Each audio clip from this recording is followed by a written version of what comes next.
अस्सलाम वालेकुम everyone, this is Bilal from video Wali Sarkar. Welcome to the Bilal talks, जहाँ पर हम डिस्कस करते हैं कि टेक्नोलॉजी की दुनिया के अंदर और ख़ास तौर पर पाकिस्तान के अंदर क्या नए चेंजेस आए हैं, क्या नई इनोवेशंस आई हैं। और मैं आपको बताता हूँ टेक्नोलॉजी और पाकिस्तान के रिलेटेड काफ़ी ज़्यादा इंटरेस्टिंग न्यूज़।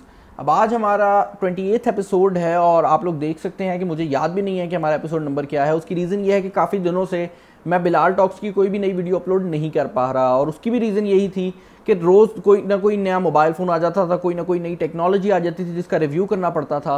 उसके अलावा कोई ऐसी न्यूज़ आ जाती थी जिसके ऊपर सेपरेट वीडियो बनानी होती थी। तो बिलाल टॉक्स थी ना, वो पुश अराउंड हो रही थी। तो आज मैंने डिसाइड किया है कि आपको मैं आज जो पिछले 2-4 दिनों गुजरे हैं उनकी न्यूज़ और आगे जो न्यूज़ हमें ख़ास तौर पर नज़र आ रही हैं वो सारी न्यूज़ प्रोवाइड कर दूंगा। तो आज का ये जो एपिसोड है नॉर्मल की निस्बत थोड़ा लंबा होने वाला है। मुझे उम्मीद है कि आप इस एपिसोड को एंड तक देखेंगे। अब आज जो पहली न्यूज़ हमें देखने को मिल रही है वो काफ़ी सीरियस टॉपिक के ऊपर है। आप लोग जानते हैं कुछ टाइम पहले पाकिस्तान के अंदर साइबर क्राइम का जो लॉ है वो अप्रूव हुआ था, जिसके अंदर ये बात क्लियरली मेंशन थी कि आप कोई भी काम अगर इंटरनेट के ऊपर करते हैं और वो इलीगल है तो उसकी आपको सज़ा मिल रही होगी। इससे पहले अगर आप बात करते हैं तो कोई भी काम जो इंटरनेट के ऊपर हो रहा होता था उसको नॉर्मल लॉज की तरह ही ट्रीट किया जाता था और उसको उसी तरह कंसिडर कर रहे होते थे। और यही वजह थी कि काफ़ी ज़्यादा लोग कोई गलत काम करते थे लेकिन बच जाते थे क्योंकि उनके खिलाफ कोई लॉ ही अवेलेबल नहीं होता था। अब साइबर क्राइम लॉ के बेसिस के ऊपर पहले इंसान को सजाए मौत हो गई है। इस बंदे ने बेसिकली फेसबुक के ऊपर आप सल्लल्लाहु अलैहि वसल्लम की शान में गुस्ताखी की थी और ये चीज़ बाकायदा तौर पर एंटी टेररिस्ट कोर्ट के अंदर प्रूफ हो गई है। और उसके बाद इसको बाकायदा तौर पर डेथ सेंटेंस जो है वो एलोकेट हो गया है। ये 30 साल का बंदा था, फेसबुक के ऊपर इसने पोस्टिंग की थी। और ये जो केस है एक काफ़ी यूनिक केस है क्योंकि इससे पहले हमें कहीं पर भी death sentence cyber crime law की बेसिस के ऊपर देखने को नहीं मिला। और ये काफ़ी सख्त किस्म की सीवियर किस्म की सज़ा है। और मैं ये कहूँगा कि नेक्स्ट टाइम अगर आप भी फेसबुक के ऊपर किसी भी टॉपिक के ऊपर पोस्ट कर रहे हैं, किसी भी पर्सनैलिटी के ख़िलाफ़ पोस्ट कर रहे हैं, तो ये चीज़ ज़रूर देख लें कि अब पाकिस्तान के अंदर जो लॉज हैं वो काफ़ी स्ट्रिक्ट होते जा रहे हैं साइबर क्राइम के ख़िलाफ़। तो आप लोगों को जो सज़ा है वो डेफिनेटली हो सकती है और आपके खिलाफ बाकायदा तौर पर कानूनी कार्रवाई भी हो सकती है। अगली न्यूज़ जो कि हमें देखने को मिल रही है वो हवावे की तरफ से। आप लोग जानते हैं हवावे ऑनर 8 जो था, ऑनर 8 लाइट और ऑनर 8 मैंने रिव्यू किया था, ऑनर 8 का रिव्यू नहीं मैं कर सका था। खैर उसका नेक्स्ट वर्जन ऑनर 9 जो है उसको रिलीज़ कर दिया गया है हवावे की तरफ से। अब अगर आप डिज़ाइन की बात करते हैं तो ऑनेस्टली स्पीकिंग मुझे तो डिज़ाइन के अंदर कोई भी ख़ास फ़र्क नहीं नज़र आया। देखने में ये बिल्कुल वो उसी तरह का फ़ोन है जिस तरह आपको ऑनर 8 देखने को मिलता था। इंटरनल्स की बात कर ली जाए तो यहाँ पर आपको थोड़ा डिफरेंस ज़रूर देखने को मिलता है। प्रोसेसर आपको मिलता है Kirin 960 का, जो कि ज़रा थोड़ा सा अप क्लॉक किया गया है पिछले वर्जन की निस्बत। उसके अलावा आपको जो रैम मिलती है वो 6 GB रैम है और इसके अलावा आपकी इंटरनल स्टोरेज जो है वो 64 GB और 128 GB के 2 वेरिएंट्स में आ रही होगी। इसके अलावा एंड्रॉयड 7.0 आएगा, EMUI 5.1 आएगा। तो काफ़ी लेटेस्ट किस्म की जो सॉफ्टवेयर हैं वो आपको देखने को मिल जाएंगी। बैटरी आपको 3200 mAh की मिलेगी। उसके अलावा इंटरेस्टिंग फीचर जो कि इस मोबाइल फ़ोन के अंदर बताया जा रहा है वो P3 कलर गैमेट है, जिसका मतलब ये है कि ये उसी तरह के कलर्स को सपोर्ट करेगा जो कि आपको iPhone 7 या फिर Galaxy S8 की स्क्रीन के ऊपर मिल जाते हैं, जो कि काफ़ी अच्छे और वाइब्रेंट किस्म के कलर्स हैं। उसके अलावा 6 GB रैम है, तो आपको ओवरऑल ये काफ़ी अच्छी मल्टीटास्किंग भी प्रोवाइड कर देगा। प्राइस रेंज की बात कर ली जाए तो चाइना के अंदर इसको उसी प्राइस रेंज के अंदर लॉन्च किया गया है जिसके अंदर ऑनर 8 को पहले लॉन्च किया गया था। तो उम्मीद की जा सकती है कि कुछ टाइम के अंदर जब ये पाकिस्तान के अंदर आएगा तो ये उसी प्राइस में आ रहा होगा जिसके अंदर ऑनर 8 आया था। इसके अलावा मैं बैक कैमरास को तो बताना ही भूल गया। इस मोबाइल फ़ोन का जो बैक कैमरा है वहाँ पर आपको ड्यूल कैमरा सेटअप मिलता है और इसका एक बैक कैमरा 20 मेगापिक्सल का है, जबकि दूसरा बैक कैमरा जो है वो 12 मेगापिक्सल का है। अब इससे पहले क्या हो रहा होता था कि हवावे के फ़ोन्स के अंदर नॉर्मली जो ड्यूल कैमरा सेटअप होता था उसमें आपको एक ग्रे स्केल कैमरा मिलता था और दूसरा कैमरा होता था कलर्ड वाला।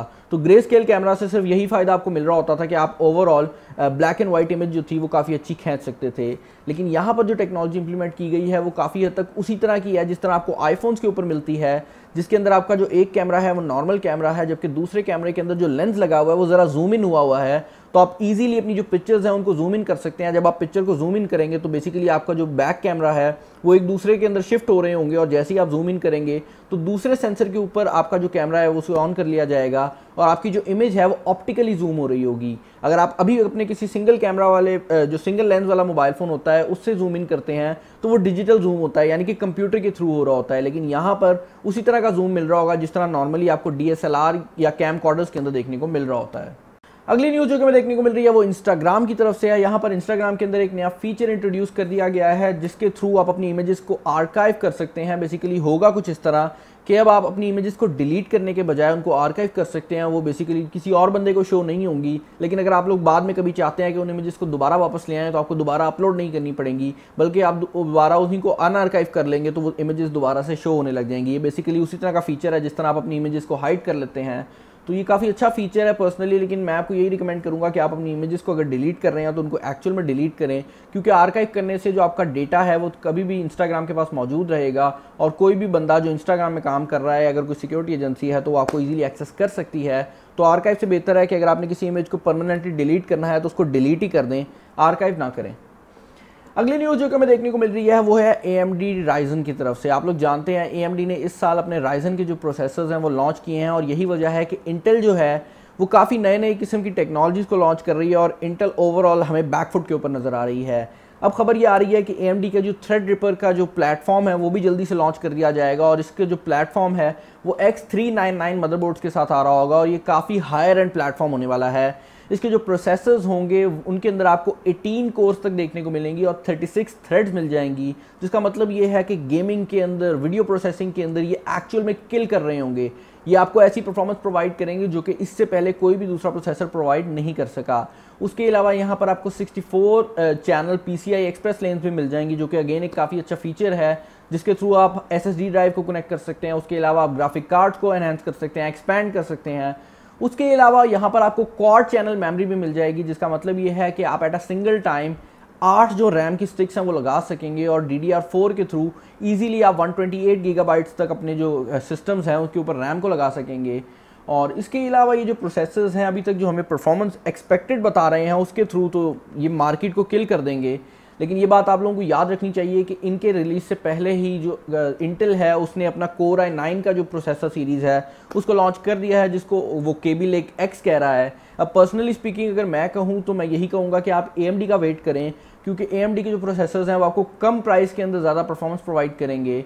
और इंटेल के जो प्रोसेसर्स थे उनके लॉन्च को देखकर ऐसा ही लगा है कि उनने बस हड़बड़ाहट में आकर जल्दी से जल्दी कोई ना कोई प्रोडक्ट लॉन्च करने के बारे में सोचा। उन्होंने ये भी नहीं सोचा कि वो क्या चीज़ लॉन्च कर रहे होंगे। और इंटेल के इवेंट के ऊपर जब उन्होंने Core i9 को लॉन्च भी किया है तो उसके अंदर काफ़ी ऐसी चीज़ें थी जिनको बेसिकली इंटेल इम्प्लीमेंट नहीं कर सका था, लेकिन कहा यह जा रहा था कि आगे फ्यूचर के अंदर वो कर रहे होंगे। तो ये बड़ी अजीब सी बात लगी है, क्योंकि अगर आप किसी प्रोडक्ट को लॉन्च कर रहे हैं तो आप इस चीज़ को कंफर्म बनाएं कि वो प्रोडक्ट मुकम्मल तौर पर कंप्लीट हो। अगली न्यूज़ जो कि हमें देखने को मिल रही है वो है एप्पल की तरफ से। आप लोग जानते हैं एप्पल की तरफ से हमें काफ़ी टाइम से ये न्यूज़ देखने को मिल रही थी कि एप्पल की जो कंपनी है वो सेल्फ ड्राइविंग कार के ऊपर काम कर रही है। वो एक ऐसी गाड़ी के ऊपर काम कर रही है जो कि ऑटोमेटिकली चल सकेगी। अक्सर लोग ये कह रहे थे कि एप्पल की तरफ से वो आपको अपनी गाड़ियाँ देखने को मिलने लग जाएंगी, लेकिन एप्पल के जो CEO हैं टिम कुक, उनने फाइनली बता दिया है कि एक्चुअल में क्या हो रहा है। पहली चीज़ आपको क्लियर कर दूं कि एप्पल कोई गाड़ी रिलीज़ नहीं करने वाला, तो एप्पल गाड़ियों के ऊपर काम नहीं कर रहा। बेसिकली एप्पल एक ऐसी टेक्नोलॉजी बना रहा है, आर्टिफिशियल इंटेलिजेंस की एक ऐसी टेक्नोलॉजी बना रहा है जो कि फ्यूचर के अंदर जो डिफरेंट कार मैन्युफैक्चरर्स हैं उनको हेल्प कर रही होगी। और बेसिकली वो एप्पल का जो पूरा सिस्टम है वो अपनी गाड़ी के अंदर लगाएंगे और उनकी जो गाड़ी है वो ऑटोमेटिकली सेल्फ ड्राइविंग कार बन जाएगी। तो ये एप्पल जो है काफ़ी उनकी लेटेस्ट टेक्नोलॉजी है और इसके ऊपर काम कर रहा है। और अकॉर्डिंग टू उनके CEO ये जो टेक्नोलॉजी है एप्पल की सबसे मुश्किल टेक्नोलॉजी है जिसके ऊपर वो काम कर रहे हैं। अगली न्यूज़ जो कि हमें देखने को मिल रही है वो है गूगल के हवाले से। आप लोग जानते हैं गूगल ने अपनी पिक्सल सीरीज़ को लॉन्च कर दिया है जो कि उनके अपने मोबाइल फ़ोन्स हैं। इससे पहले गूगल नेक्सस आया करते थे। अब गूगल पिक्सल और गूगल नेक्सस के अंदर जो बेसिक फ़र्क था वो ये था कि जब नेक्सस डिवाइसेस आया करती थी तो उनके ऊपर गूगल की ब्रांडिंग भी होती थी और उसके अलावा उस कंपनी की ब्रांडिंग भी लिखी होती थी जिस कंपनी ने उसको बनाया है। तो फॉर एग्जांपल अगर HTC ने कोई नेक्सस डिवाइस बनाई है तो आपको HTC का नाम भी नज़र आ रहा होता था और गूगल का नाम भी नज़र आता था। उसके बाद गूगल ने गूगल पिक्सल डिवाइसेस को लॉन्च किया और गूगल पिक्सल डिवाइसेस के अंदर आपको सिर्फ जो फ़ोन था उसके ऊपर गूगल का ही नाम नज़र आता था, कहीं पर भी जो मैन्युफैक्चरर है उसका नाम नहीं आ रहा होता था। अब ये खबर निकल कर आ रही है कि गूगल अब इस चीज़ को भी आगे बढ़ाना चाहती है, क्योंकि गूगल पिक्सल डिवाइसेस जो हैं वो भी गूगल ने खुद नहीं बनाई। बेसिकली उनको भी गूगल ने HTC वालों से ही बनवाया था, बस फ़र्क ये था कि उनने HTC की जो ब्रांडिंग थी वो उस मोबाइल फ़ोन के ऊपर नहीं लगवाई। अब आगे के लिए गूगल ये सोच रही है कि वो मोबाइल फ़ोन्स को खुद ही बना रही होगी, वो किसी और मैन्युफैक्चरर से नहीं बनाएगी। लेकिन अभी जो रिसेंटली गूगल पिक्सल XL2 आने वाला है उसके बारे में ये न्यूज़ है कि वो LG बना रहा होगा और उसके बाद जो गूगल डिवाइसेस आएंगी वो किसी और दूसरे मैन्युफैक्चरर यानी कि LG, सैमसंग इन वगैरह से नहीं बन रही होंगी, बल्कि गूगल के जो इंजीनियर्स हैं खुद उसके हार्डवेयर के ऊपर काम करेंगे और आपको जो मोबाइल फ़ोन मिलेगा वो मुकम्मल तौर पर गूगल की तरफ से डिफाइंड होगा। तो आप ये कह सकते हैं कि गूगल अपना आईफोन क्रिएट करना चाह रही है यहाँ पर। अगली न्यूज़ जो कि हमें देखने को मिल रही है वो नोकिया की तरफ से है और पर्सनली मैं काफ़ी वेट कर चुका हूँ नोकिया का और मैं बोर हो गया हूँ। नोकिया हर हफ्ते हमें ये खबर प्रोवाइड करती है, नोकिया के डीलर्स को ये खबर आती है कि हम जो स्टॉक है वो आपको सेंड आउट कर रहे हैं और अब ये न्यूज़ निकल कर आ रही है कि ऑफिशियली नोकिया 3310 जो है वो अगले हफ्ते मार्केट के अंदर आ जाएगा। अब ये न्यूज़ ऑफिशियल है, एडवांस टेलीकॉम वालों की तरफ से है, तो हम इस चीज़ को ऑलमोस्ट कंफर्म कर सकते हैं। पर्सनली मैं वेट कर रहा हूँ कि ये मोबाइल फ़ोन मार्केट में आ जाए, तो उसके बाद इस मोबाइल फ़ोन को क्यू मोबाइल के जो 3310 है जिसको पता नहीं उन्होंने क्यों बनाया है उसके साथ कंपेयर करूँ और आपको बताऊँ कि कितने हद तक कॉपी किया गया है और क्यू मोबाइल क्या सोच रही थी इस मोबाइल फ़ोन को बनाने से पहले। अगली न्यूज़ जो कि हमें देखने को मिल रही है वो सीधी कराची से आ रही है। आप लोग जानते हैं पाकिस्तान के अंदर और स्पेशली कराची के अंदर जो मोबाइल फ़ोन स्नैचिंग के मामलात हैं वो काफ़ी ज़्यादा बुरे हालात में हैं। अक्सर आए दिन हर बंदे से एक ना एक मोबाइल फ़ोन छीन लिया जाता है, लोग गन दिखा के ले जाते हैं, अक्सर लोग थप्पड़ मार के ले जाते हैं। तो काफ़ी सीरियस मैटर हुआ पड़ा है और यही वजह है कि मार्केट के अंदर ये जो मोबाइल फ़ोन्स हैं इनकी सेल को रोकने की काफ़ी ज़्यादा कोशिश की जा रही है। अब अक्सर जो चोर हैं वो इसलिए बच जाते हैं कि वो मोबाइल फ़ोन को पहले चोरी करते हैं और उसके बाद उनका जो IMEI नंबर है उसको चेंज कर देते हैं। अब IMEI नंबर क्या होता है इसके ऊपर पहले भी 2 वीडियोस बना चुका हूँ, तो इसके ऊपर मैं डिटेल में नहीं जाऊँगा। ये मोबाइल फ़ोन को आइडेंटिफाई करने के लिए होता है।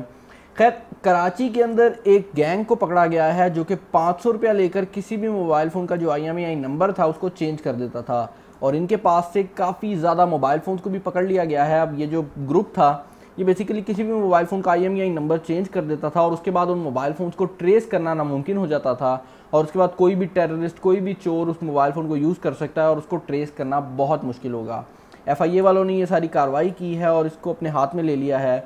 उसके अलावा अब ये बात मैं आपको बता दूं कि IMEI जो क्लोनिंग है वो मुकम्मल तौर पर इलीगल है, तो अगर आप इंटरनेट के ऊपर भी कोई तरीका देखकर IMEI क्लोनिंग करते हैं तो ना करें, ये इलीगल है और आप किसी लीगल मसले में फंस सकते हैं। अगली न्यूज़ जो कि हमें देखने को मिल रही है वो है क्यू मोबाइल की तरफ से, जहां पर क्यू मोबाइल ने अपना E2 मोबाइल फ़ोन लॉन्च कर दिया है। अब ये क्यू मोबाइल की E सीरीज़ का मोबाइल फ़ोन है। आप में से काफ़ी ज़्यादा लोगों ने कहा है इसका रिव्यू करूँ, तो इसका रिव्यू जल्दी लेकर आ रहा हूँ। ये मोबाइल फ़ोन अच्छी बैटरी के साथ आता है। इसके अंदर जो प्रोसेसर लगा हुआ है उसके बारे में मैं थोड़ा स्केप्टिकल हूँ क्योंकि 15,000 की रेंज के अंदर आपको इससे काफ़ी अच्छा प्रोसेसर मिल सकता है। उसके अलावा रैम की बात कर ली जाए तो 3 GB रैम है, वो भी ठीक है। उसके अलावा कहना जो क्यू मोबाइल का कहना है उसके मुताबिक तो इस मोबाइल फ़ोन का जो फिंगरप्रिंट सेंसर है वो काफ़ी ज़्यादा तेज़ है, लेकिन एक्चुअल में जब तक मैं इसको रिव्यू नहीं कर लेता तो मैं इसके बारे में ज़्यादा ओपिनियन नहीं पास करूँगा और आपको 1-2 दिन में इसका रिव्यू मिल जाएगा, तो आप लोग ज़रूर वेट कर सकते हैं। अगली न्यूज़ जो कि हमें देखने को मिल रही है वो है मेजू की तरफ से। आप लोग जानते हैं मैंने आपको 2-3 वीडियोस पहले बताया था कि मेजू जो है उसने अपना एक मोबाइल फ़ोन मेजू M5 पाकिस्तान के अंदर जैज़ के साथ मिलकर लॉन्च कर दिया है और उस वीडियो के अंदर मैं आपको ये नहीं बता सका था कि इसके अलावा भी 2 नई डिवाइसेस को पाकिस्तान के अंदर लॉन्च किया गया है और उनके अगर नामों की बात कर ली जाए तो एक मेजू MX6 है और दूसरे का नाम है M3 नोट।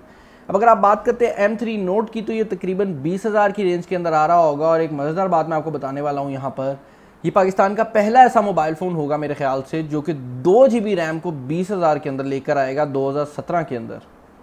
2 GB रैम 20,000 रुपया। 1 मिनट के लिए सोचें कि एक कंपनी आती है जो कि पाकिस्तान के अंदर बिल्कुल नहीं चल रही, कोई उसको जानता नहीं है और वो अपना एक मोबाइल फ़ोन लॉन्च करती है जिसके अंदर सिर्फ 2 GB रैम है और उसके अलावा उसकी अगर प्राइस की बात कर ली जाए तो वो 20,000 रुपये के करीब है। तो पता नहीं कौन बंदे इस फ़ोन को बाय करेंगे, लेकिन इस फ़ोन को लॉन्च कर दिया गया है। उसके अलावा जो मेजू का X6 है, MX6 है, उसकी प्राइस 31,000 रुपया है। इसकी जो स्पेसिफिकेशन है वो किसी हद तक फिर भी डिफेंडेबल है। 4 GB रैम है, 32 GB इंटरनल स्टोरेज है।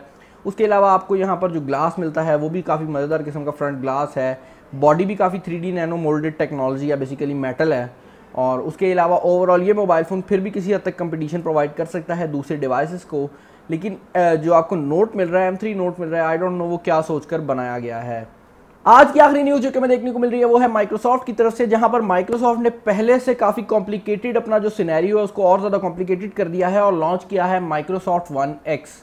आप लोग जानते हैं माइक्रोसॉफ्ट की तरफ से जो हमें गेमिंग कंसोल मिलता है उसका नाम Xbox है और उसका जो इस टाइम लेटेस्ट वर्जन आ रहा है वो माइक्रोसॉफ्ट वन एस है और इससे पहले आपको माइक्रोसॉफ्ट वन भी मिलता था। उसके बाद अब वन एक्स को लॉन्च करने वाली है माइक्रोसॉफ्ट। बेसिकली ये तीनों कंसोल एक ही कंसोल है, इसके अंदर आपको जो गेमिंग की क्वालिटी है उसके अंदर फ़र्क मिलेगा।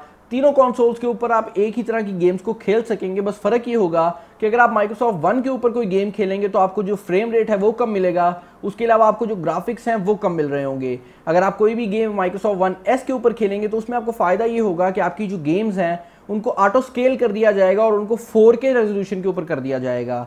उसके बाद अगर आप बात करते हैं माइक्रोसॉफ्ट वन एक्स की, तो ये एक ऐसा कंसोल होने वाला है जिसके अंदर नेटिव 4K की सपोर्ट है, जिसका मतलब ये है कि यहाँ पर आपको कहीं पर भी कोई स्केलिंग नहीं मिल रही होगी, बल्कि आपका जो कंसोल है वो डायरेक्टली 4K को प्रोसेस करेगा और इससे आपको काफ़ी अच्छी क्वालिटी के ग्राफिक्स मिलेंगे। इसके अलावा ये डायरेक्टली HDR को भी सपोर्ट करेगा, तो ओवरऑल आपको जो गेमिंग क्वालिटी है वो काफ़ी बेहतर मिलने वाली है। लेकिन पर्सनली स्पीकिंग मेरे हिसाब से माइक्रोसॉफ्ट वन एक्स को कोई भी बाय नहीं करेगा, क्योंकि ये एक महंगा कंसोल है और इसके अंदर कोई भी ऐसी चीज़ नहीं है जो कि इससे पहले वाले कंसोल्स के अंदर अवेलेबल ना हो। इसके अलावा अगर आप पाकिस्तान की मार्केट की बात करते हैं तो ज़्यादातर लोगों के पास 4K टीवी अभी भी अवेलेबल नहीं है, तो कोई भी बंदा मेरे हिसाब से पाकिस्तान में इसको बाय नहीं करेगा।